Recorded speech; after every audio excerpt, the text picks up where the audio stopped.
E aí pessoal, tudo bem? Hoje mais um vídeo aqui do YouTube e o vídeo de hoje, o tema é quais são os sintomas principais da quimioterapia. Vocês que estão fazendo quimioterapia ou que já fizeram quimioterapia, pode ir deixando nos comentários aí também que eu vou respondendo, vou falando. Mas eu vou falar um pouquinho sobre os principais efeitos colaterais e também uma forma de tratar esses efeitos colaterais. Então fiquem ligados aí, acompanhem o vídeo.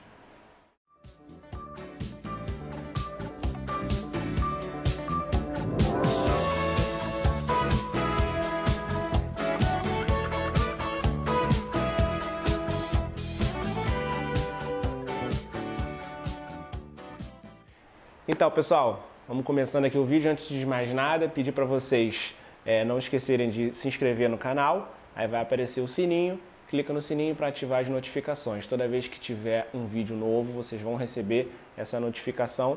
E aí vocês assistam o vídeo e não se esqueçam de deixar os comentários embaixo, tá? Sobre o que vocês acharam no vídeo, porque é muito importante aí para movimentar o vídeo e essa informação chegar a mais e mais pessoas, porque é informação de qualidade, uma informação correta, tá bom? Então, no vídeo de hoje a gente vai falar sobre efeitos colaterais da quimioterapia. Primeiro vou falar de uma forma geral, vamos lá. Primeiro, o efeito colateral mais comum é enjoo, na verdade é mais comum do que as pessoas acham, né? Enjoo. O enjoo ele é causado porque a quimioterapia é muito agressiva para o organismo, então ela vai atingir principalmente lá os centros nervosos do enjoo e também pode atingir também a boca e o trato digestivo, o estômago e intestino, então isso pode causar enjoo. Tá? A gente, durante a quimioterapia, cada quimioterapia, nos estudos de aprovação da medicação, a gente consegue saber quais as quimioterapias que têm mais efeitos colaterais de enjoo ou menos efeitos colaterais. De acordo com essa quantidade prevista do enjoo, a gente prescreve medicamentos ou às vezes não. Isso por quê? Porque às vezes tem quimioterapias que não causam enjoo e a gente não precisa passar medicamento nenhum para enjoo. Tem outras que a gente tem que fazer medicamentos potentes para enjoo. Muitas vezes, na maioria das vezes, na verdade, a gente faz medicamentos para enjoo durante a entrada do medicamento, durante a infusão do medicamento, mas muitas vezes a gente tem que fazer medicamentos depois, né? Até 3 dias, 5 dias, para poder controlar esse enjoo pós-quimioterapia. Tá? Mas tem quimioterapias que a pessoa toma e vida normal, não sente nenhum enjoo. Bom, segundo efeito colateral mais comum assim que as pessoas acreditam, né? Queda de cabelo. Bom, existe realmente a queda de cabelo porque a quimioterapia ela age nas células que estão se dividindo, nas células que estão crescendo. E aí, como as células do cabelo são células que estão sempre em crescimento, as células do folículo piloso estão sempre em crescimento, elas vão ser agredidas, então elas vão parar de crescer. Quando o cabelo para de crescer, ele enfraquece e cai. Por isso que tem a queda de cabelo. Só que nem todas as quimioterapias caem cabelo. Isso é uma coisa que vocês têm que estar sempre em mente. Nem toda quimioterapia cai cabelo. Por quê? Porque nem toda quimioterapia age no folículo piloso, no bulbo capilar, da mesma forma. Tem umas que são mais fracas no cabelo, tem outras que são mais fortes. Então, muitas vezes, tem mulheres que têm uma queda de cabelo muito importante, nem sempre é no primeiro ciclo, às vezes já é lá para o segundo ciclo, o cabelo vai caindo, e depois no segundo ciclo que ele cai de vez. Às vezes pode ter dor no couro cabeludo, mas assim, tem gente, às vezes só cai um pouquinho de cabelo, só enfraquece um pouco e a pessoa tem um cabelo normal. Então não é sempre uma regra cair o cabelo. Hoje em dia existe o scalp cooling, né, que é uma técnica que resfria o couro cabeludo. Se você pesquisar aí na internet, tem algumas toucas que resfriam mais, às vezes essas toucas não são de uma qualidade muito boa.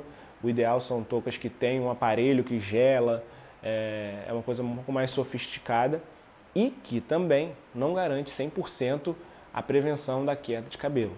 Tá? Então, às vezes é um custo-benefício, um sofrimento, porque dói a cabeça colocar o gelo. Então, Muitas mulheres às vezes desistem de fazer, tem outras que conseguem fazer e mantêm o cabelo, e tem as que conseguem fazer e não conseguem, e o cabelo cai de qualquer forma. Então, é uma coisa assim que tem que ser discutida com oncologistas, a necessidade de fazer ou não esse procedimento aí para poder preservar o cabelo, porque nem sempre tem queda de cabelo durante a quimioterapia.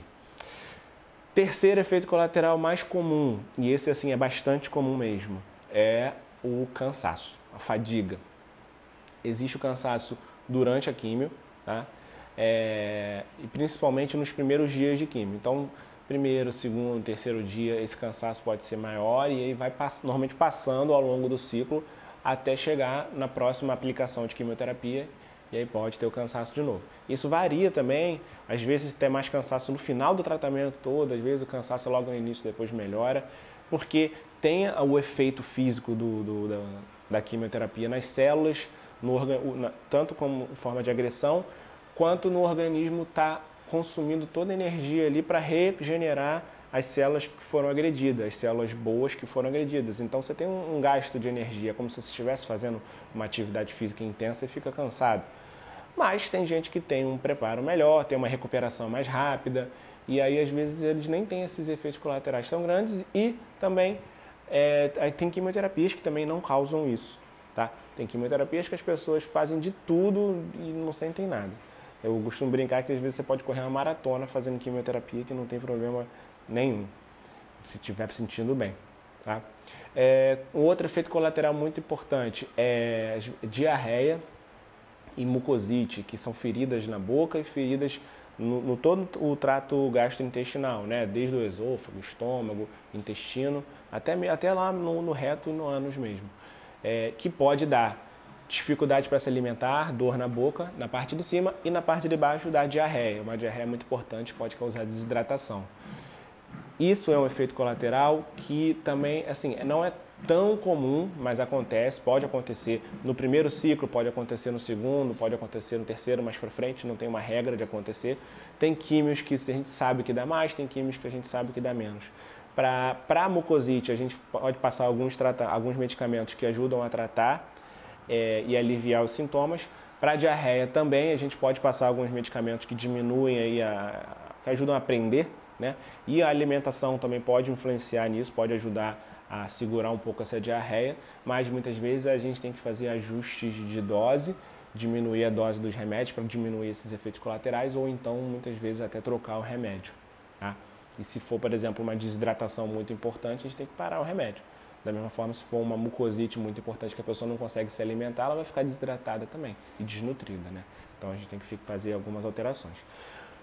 Um outro efeito colateral muito importante, acho que o mais importante de todos, é a neutropenia. O que é isso? É quando a imunidade cai por causa da quimioterapia. Na maioria das vezes, a imunidade cai, a imunidade sobe e você não tem sintoma nenhum. E isso não tem problema nenhum, porque é esperado, e por isso que tem um intervalo entre as aplicações da quimio para poder subir a imunidade, tá? Só que muitas vezes não é nem tão comum. Tem quimioterapias que é mais comum, tem quimioterapias que são menos comuns. Mas algumas vezes a quimioterapia causa a queda da imunidade e, por coincidência, a pessoa pega uma infecção. A maioria das vezes essa infecção ela é do próprio corpo. O próprio corpo desenvolve essa infecção para as bactérias que existem no próprio corpo. Não é nem porque pegou de alguém, né? Então, e aí a pessoa vai ter uma infecção com a imunidade baixa. Nesses casos não tem muito como prevenir. Não precisa ficar em isolamento, né, quando estiver fazendo quimioterapia, pode ter uma vida normal e a alimentação normal também, só que evitar a contaminação de alimentos, evitar contato com pessoas que possam ter doenças. E nesses casos, se tiver febre, tem que ir para o hospital para fazer antibiótico venoso, tá? Então, esses foram assim, os principais efeitos colaterais. Agora, a gente tem um detalhe, muitas vezes não tem efeito colateral nenhum. Fazer quimioterapia não é sinônimo de passar mal, fazer quimioterapia não é sinônimo de ficar de cama, fazer quimioterapia às vezes não é nem sinônimo de parar de trabalhar. Você pode até continuar trabalhando, você pode correr uma maratona, escalar a montanha, o Everest, fazendo quimioterapia, entendeu? Porque muitas vezes você não tem sintoma nenhum, às vezes você está andando na rua e tem uma pessoa fazendo quimioterapia e aquela pessoa você nem imagina que ela está fazendo quimioterapia. Então, a gente tem que conversar com o oncologista para saber se vai ter efeitos colaterais, se tem a possibilidade de ter, se tem a possibilidade de não ter, para poder você encarar de uma forma tranquila o tratamento. Tá? E uma dica muito importante, a maioria dos efeitos colaterais, tirando assim, a queda de cabelo, mas podem ser prevenidos com duas coisas, 2 remédios. Não é remédio, é atividade física e uma boa alimentação.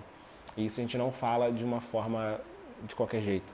Tem estudos que mostram que mulheres que fazem atividade física e que se alimentam melhor durante a quimioterapia, não é nem depois da quimioterapia, durante a quimioterapia, tem muito menos efeitos colaterais de todos esses que eu falei praticamente, tirando a queda de cabelo. Então, se vocês não querem ter efeitos colaterais, façam atividade física e se alimentem bem. Tá bom? Então esse foi o vídeo de hoje, espero que vocês tenham gostado. Deixe comentários embaixo, não esqueçam de comentar o vídeo para a gente poder conversar e eu saber o que vocês acharam. Não esqueçam de divulgar e é isso, até o próximo.